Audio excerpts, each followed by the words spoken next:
And in fact, let's desist for one brief moment to talk about what the rainbow really is and how you get all of the symbolism and even all the text that's necessary as far as occult text about what the rainbow is. Because it's first stated by the God of the Bible, who clearly is part of this nefarious agenda, that let the rainbow be a sign of my covenant. Okay? So when we move that out of the mouth of the one who wants to try to steal all the power all the time, what we get said is that the rainbow is a sign of the agreement. Okay? So what agreement are we talking about?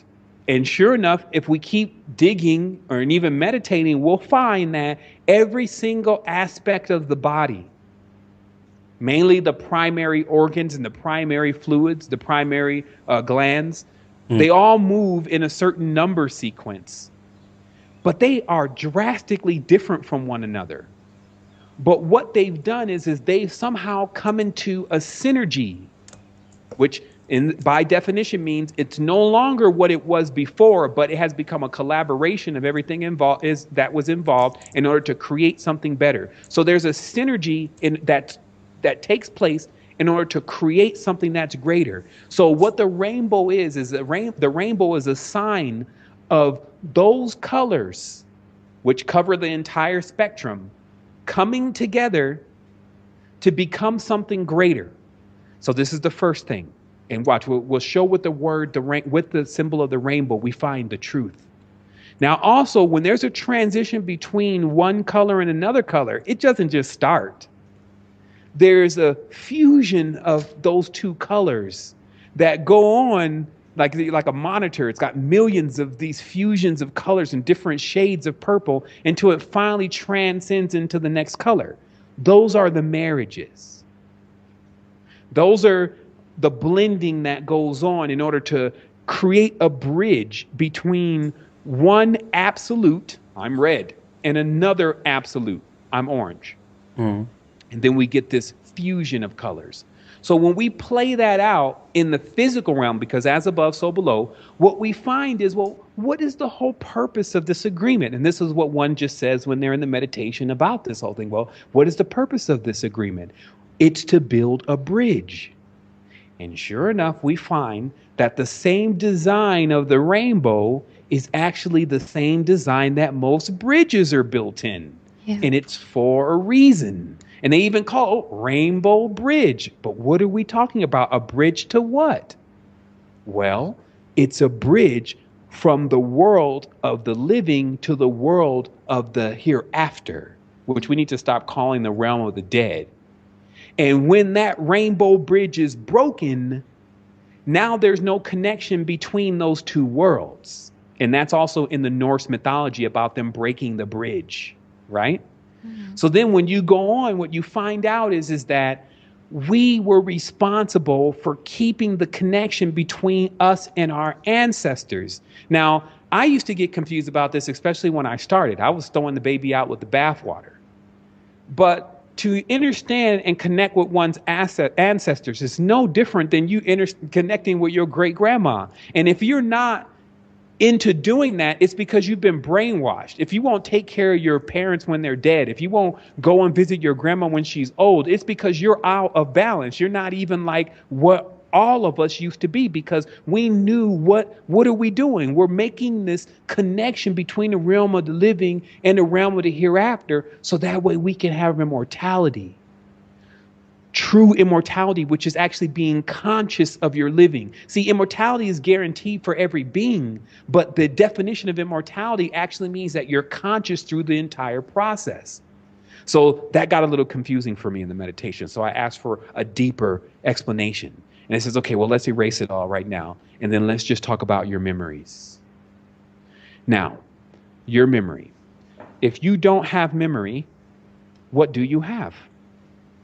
Well, first of all, if I didn't have a memory, I would have never remembered to get on the phone today. I actually would have never remembered to get on the computer. Actually, what is a computer? Actually, who am I? Mm-hmm. You see, it all is nothing without memory. Memories are the only power. Yeah. You see, this is where we start drilling into it. Like, this is what I have to say to everyone today, like, I don't care how long I'm going to be here. As long as I can get this across, then everything is already in the works for the benefit of humanity. Understand that your memory is your power. Because here's one advantage of having memory of your ancestors. You'll know not what to do again. Yeah. See, the ancestors beat their heads against the process of going through physical realities and what to do and what not to do in order to maintain the balance, which is that rainbow. And they learned that we all need to work together. And there could even be marriages between what we would think is two opposing forces, yellow and or red and blue. And then comes this synergy of even greater beauty. So we're having a great time. But if we break those connections, if we allow our differences, see, the differences is why I'm yellow and you're orange. But when someone says, well, everything should be yellow, it's like the movie The Giver. You start to see that that kind of consciousness is actually more malevolent than any kind of consciousness. Because what it produces is it produces one who can make actions and not even feel like there's anything wrong with what they're doing.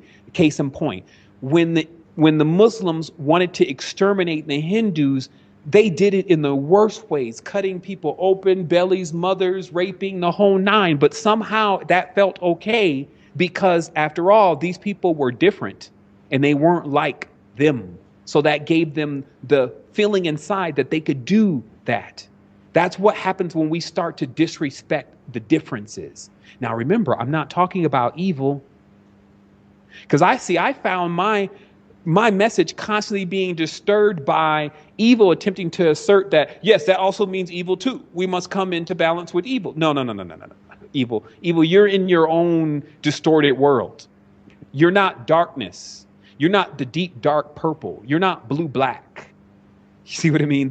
You're something else. You're the distortion and the confusion that comes across when the bridge is broke. And that's why they explain to you, again, now when we go back to the occult lore, that Yaldabaoth, which is definitely it's called a tetragrammatis, a chimera. What it means is that in the attempt to formulate this male womb that I was telling you about, that there came forth a creation from this male womb, male aspect first, and that is the God of the Bible. That is the one that is in the whole, I mean, it's obviously anti-feminine in the Bible if you didn't check it. And in fact, when you really get the real books, it talks about circumcision is actually not just to cut the foreskin. Circumcision is to cut the entire penis. And then the man is to be made an eunuch, meaning that he's no longer to engage with women.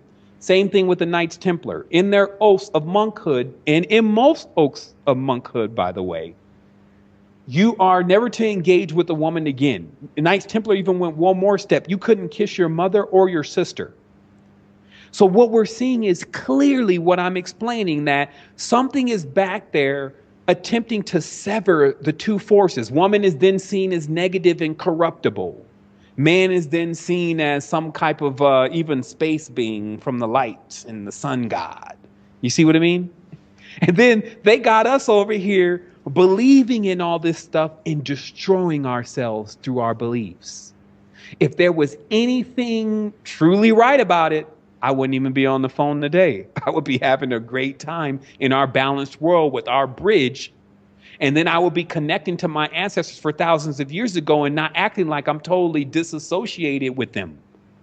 I would know my history and I would know what all these herbs do, and I would have a communication with them rather than looking at them on the shelf all dehydrated. You see, so I know where the greater world is. I know what the better world is. No one has to convince me of that. I can't be convinced edgewise either. So what I'm saying is, when we get true knowledge and true adepthood, it starts to reveal this to us through us. It starts to show us the same way we act now and the same things that we believe. This is the root to it. The root is because for thousands and thousands and thousands of years, there's been an agenda to enslave our every being through us being divided. Because in that, we can't have power. You're talking about a phenomenal cosmic power being split into so many different parts that none of those parts have an effect. It's almost like a person who's very powerful but trying to do too much. Hello, I'm one of them. I have so many responsibilities. My power is in speech. My power is in writing. I find myself trying to figure out who slipped a worm into the site and now is crashing. I find myself trying to figure out, what kind of camera that's needed that's going to stay on for more than 30 minutes. I find myself trying to figure out how we're going to generate more capital just to keep alive what we spent 6 years building. You see? So this is why one can then realize, because there's no power in division. And until people start coming together, then you don't have blue where red should be and yellow where pink should be.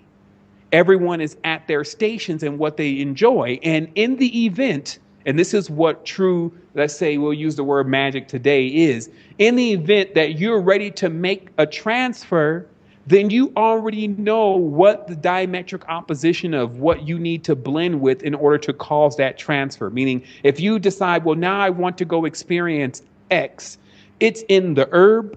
There's an herb for it. There's a color for it. There's a crystal for it. There's a time of day for it. There's so many correspondences to whatever you're attempting to achieve.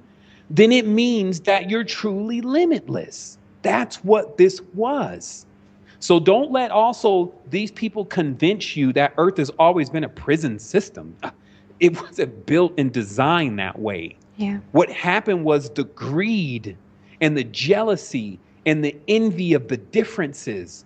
See, because in the ancient culture, what they attempt to teach you first is how you're unique and how everything is created unique, to have a unique divine purpose, but all comes from the same source. That's rites of passage 101. You have to know what your uniqueness is, because when you find your uniqueness, that method in which you use to find it allows you to also teach others how to find their uniqueness. Now, notice you're not trying to teach them how to be like you. You just you flunked the course. After all, everything is unique. You're attempting to show them the core path, which works for everyone, of how to understand your uniqueness. And then also you are instilling within them but we all come from the same source. We have this unique divine purpose. Now, it of course reminds you then of even how the Mayan societies were run with them knowing what your purpose was, like what you were good at. And they put you into that faculty and that capacity.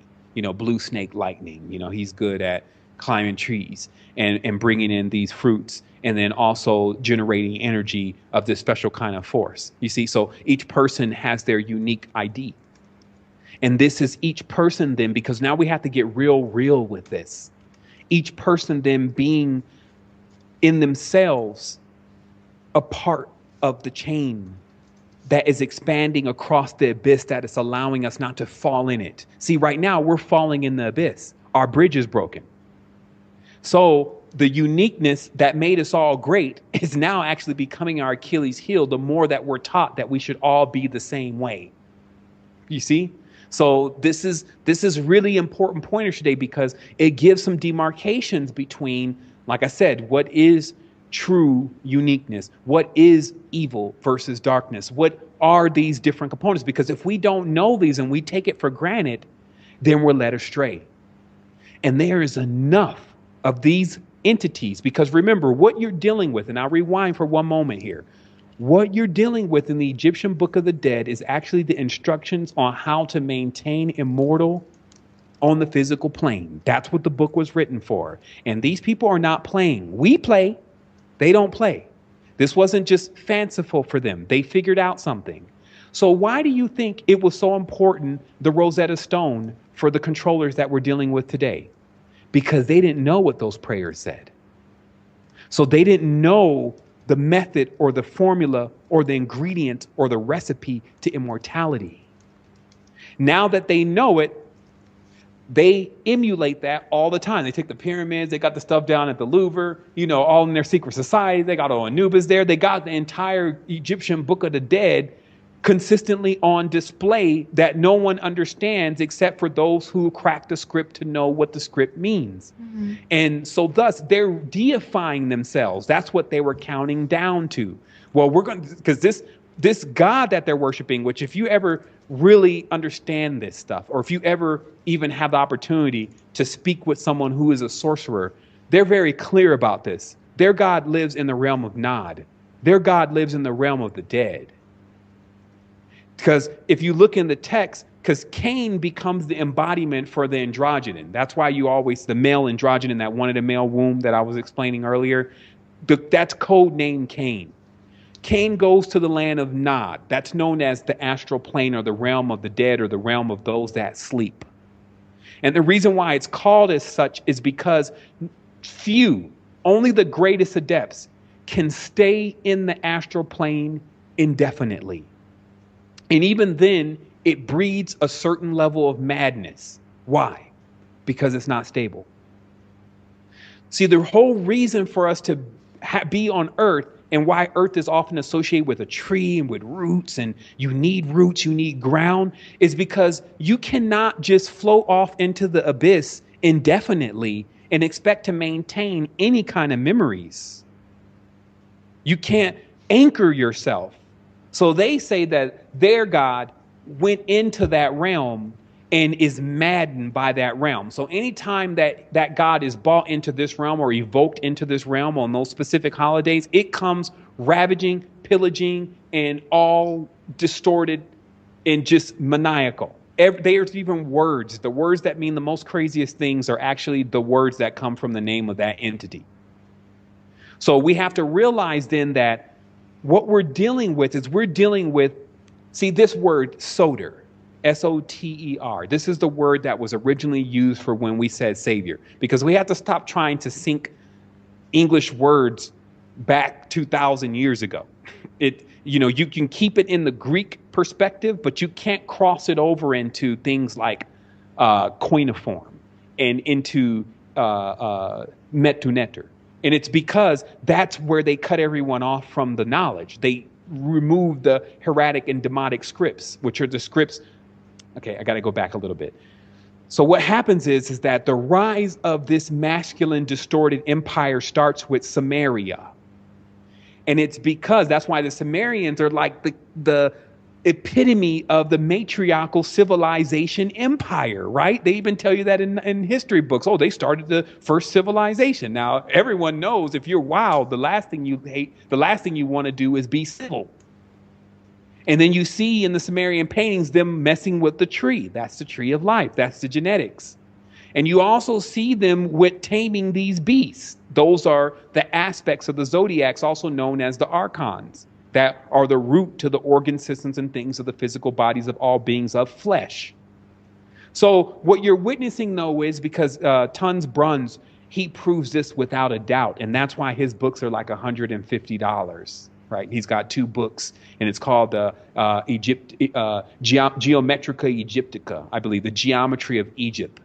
And what he goes on to explain is basically the Sumerians hated the Kemetans. And what they did was they hated them so much that they didn't want to use their language. So they created this language called koinoform. And this koinoform language, which is set up on a grid of 8 by 8. Now, we've heard of that grid before. That's I Ching, and that's the chessboard. That this grid was actually what they began to construct this language, this new language that they began to develop, which was wedges. These wedges also are synonymous with how to bore into your spirit. That's why they're holding that pine cone up against a tree, because they're using wedges in that specific design, which is a concave triangle with a point, to burrow into realities or into consciousness. But that may be too deep.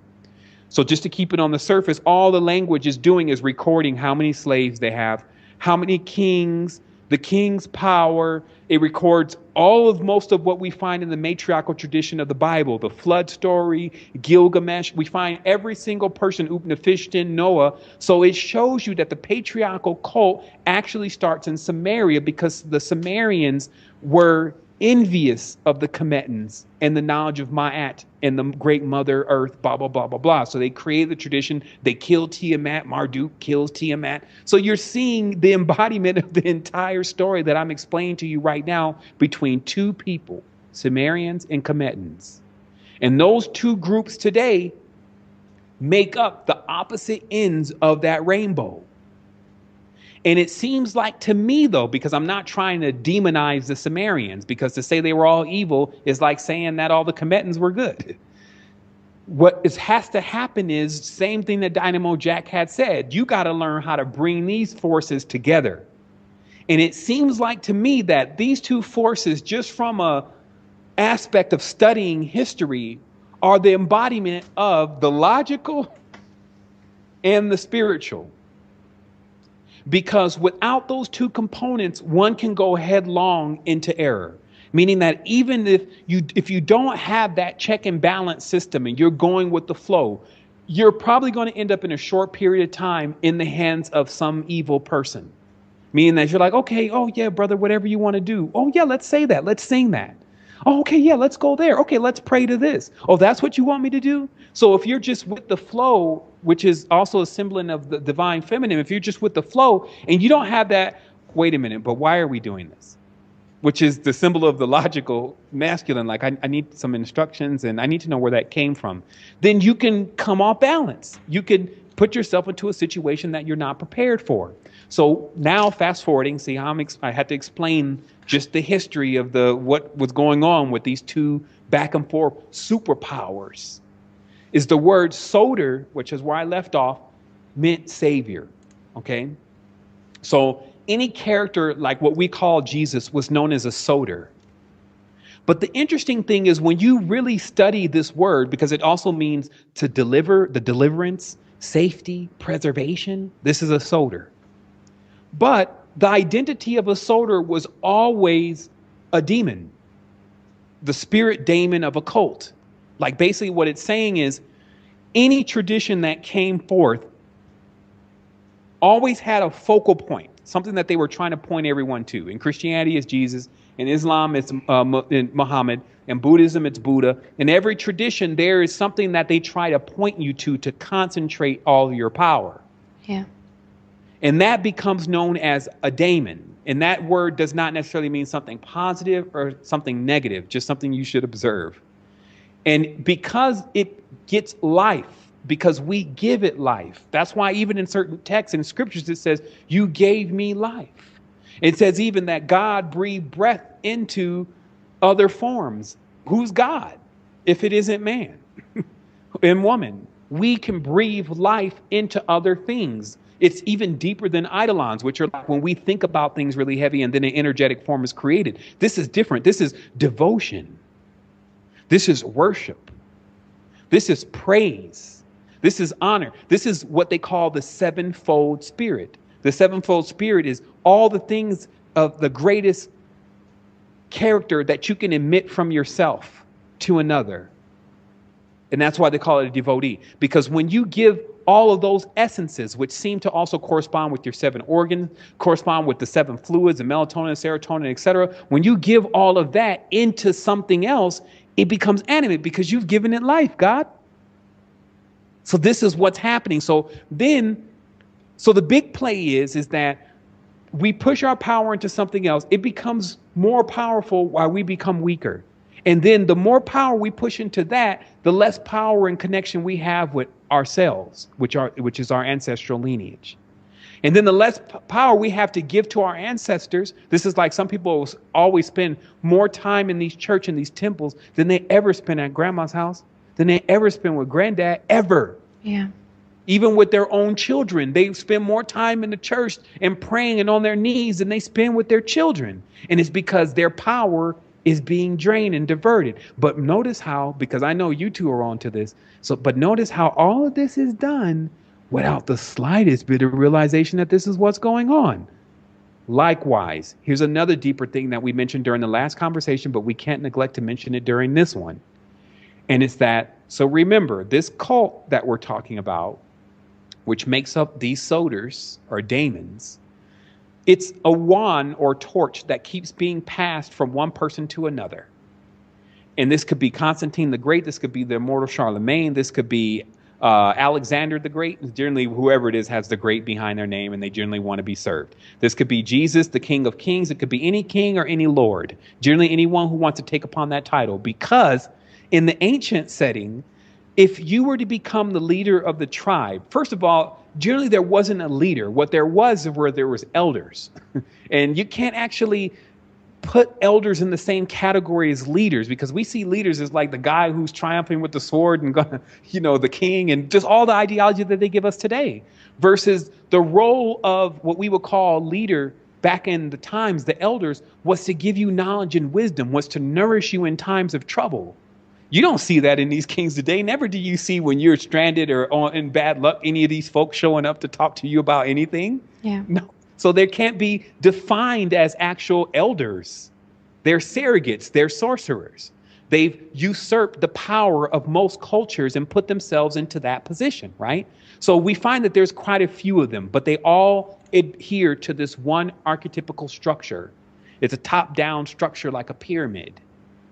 And when we start to identify them more, and I have to take a break here for just a quick moment. I wanted to take a break at the top hour, but then we start to really unmask what's kind of like behind all of these religions. And I'll bring up this topic before we take a quick break. And this topic really is that we now need to look into just one specific scenario about selling a spirit, okay? Because you can never sell the soul. You don't have a name. If it doesn't have a name, then it hasn't been created. So from that level alone, what exists within all of us can never be pinned down or sold, or someone can take it or whatever. Now, somebody can fool you and make you believe that such things could happen, which is a whole different matter. But in truth, the soul cannot be even put into a bottle, can't be identified, okay? But you can sell your spirit, it turns out. And people need to be aware of this, because many people are selling their spirits, and they just need to cancel those contracts and get their spirit back. Because this happens when they go out and they delve into these different kind of belief systems and these occult structures, and they do things that bind themselves into it more, like the rituals and the beliefs and the baptism. All this stuff is designed to tie them in more, just to create memories and reference points to where the person feels like they can't get out of that structure. So, and generally, the more people are involved in it, then you have the 100th monkey syndrome working against us. Okay, because we always talk about this 100th monkey syndrome in consciousness, that one day that all of a sudden consciousness is going to start sweeping the land, and then we're going to have this 100 monkey syndrome, right? But what if ignorance is sweeping the land and we get 100 monkey syndrome in ignorance? Isn't that just is viable to happen? Yes, it's 100 monkey syndrome is not just exclusive to good things happening, but for a mind that only thinks good, it is. And that's why we have to keep our minds in balance, so we can get the other side of the story.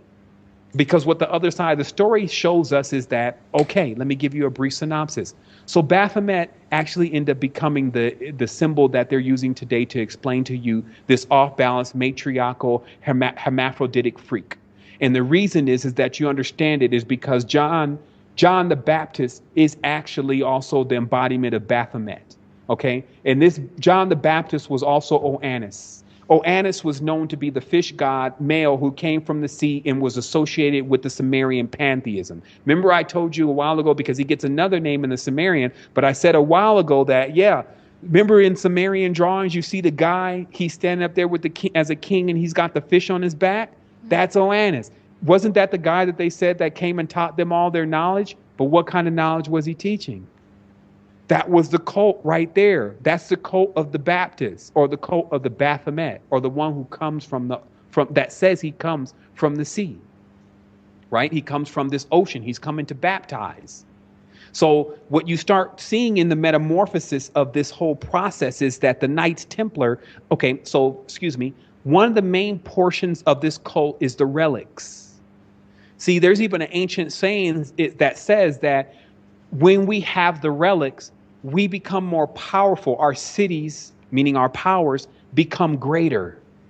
That's why they put these relics in New York. They put these relics in the Vatican because through these relics are holding energy of people praying and worshiping them for thousands of years, and also the true embodiment of what they really mean, but then it becomes distorted and hacked. So one of the relics was the head of John the Baptist. What you see in the Bible was said to be cut off.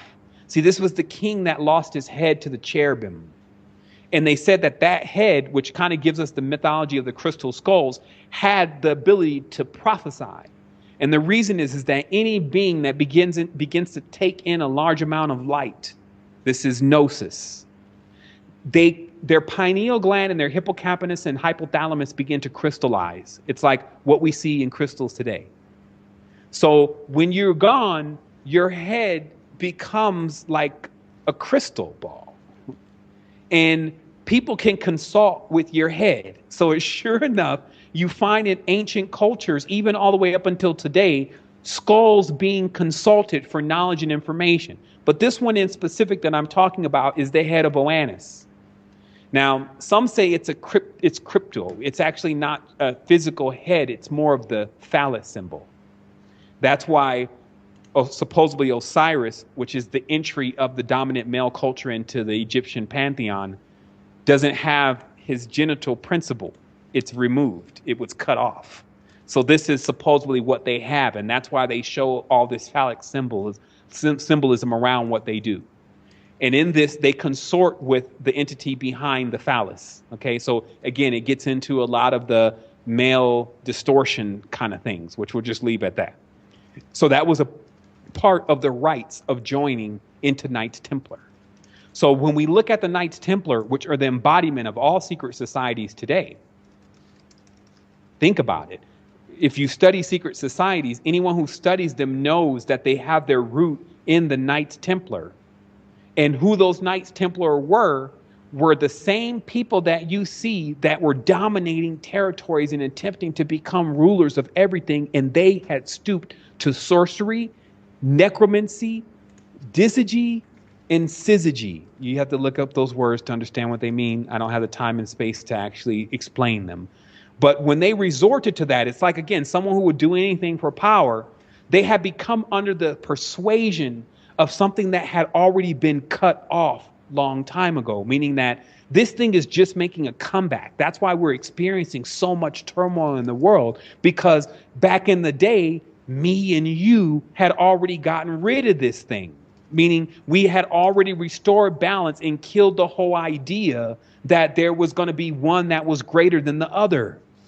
And what we promised is that would never happen again, because it breaks the bridge as it's doing now. All this is like layman's terms for us right now. If we just get out of the hole that this is mystical and that, this it has to be, on the spiritual plane, bring it right here, right now. We are under duress.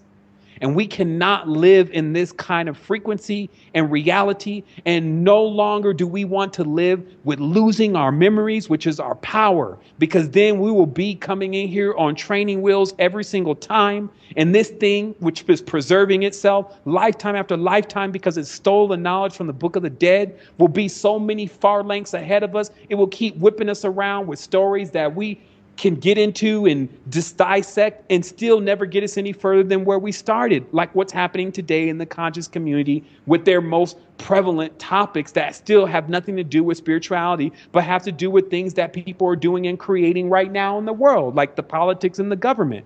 So to continue, who the Knights Templar were they were these group of sorcerers.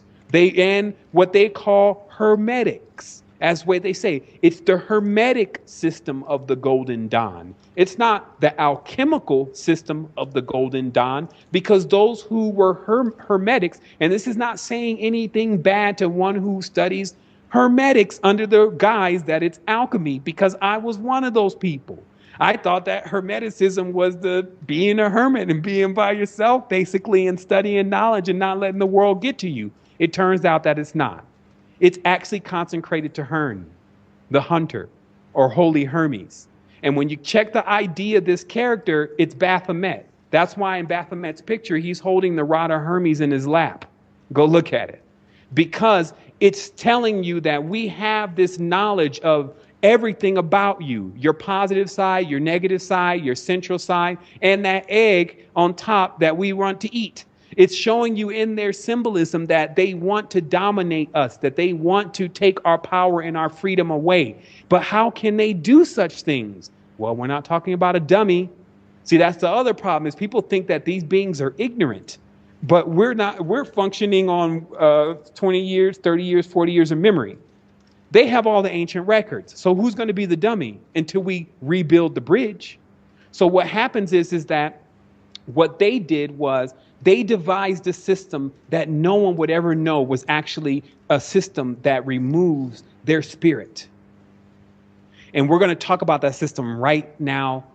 Actually, let's talk about it when we come back. That's a good segue, and it allows us to take a brief moment. Let me just, clear my mind, go use the restroom really briefly.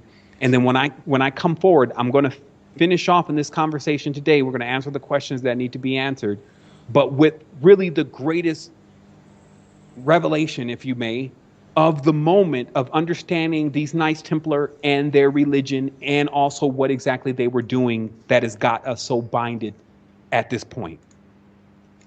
Awesome. Yeah. Awesome.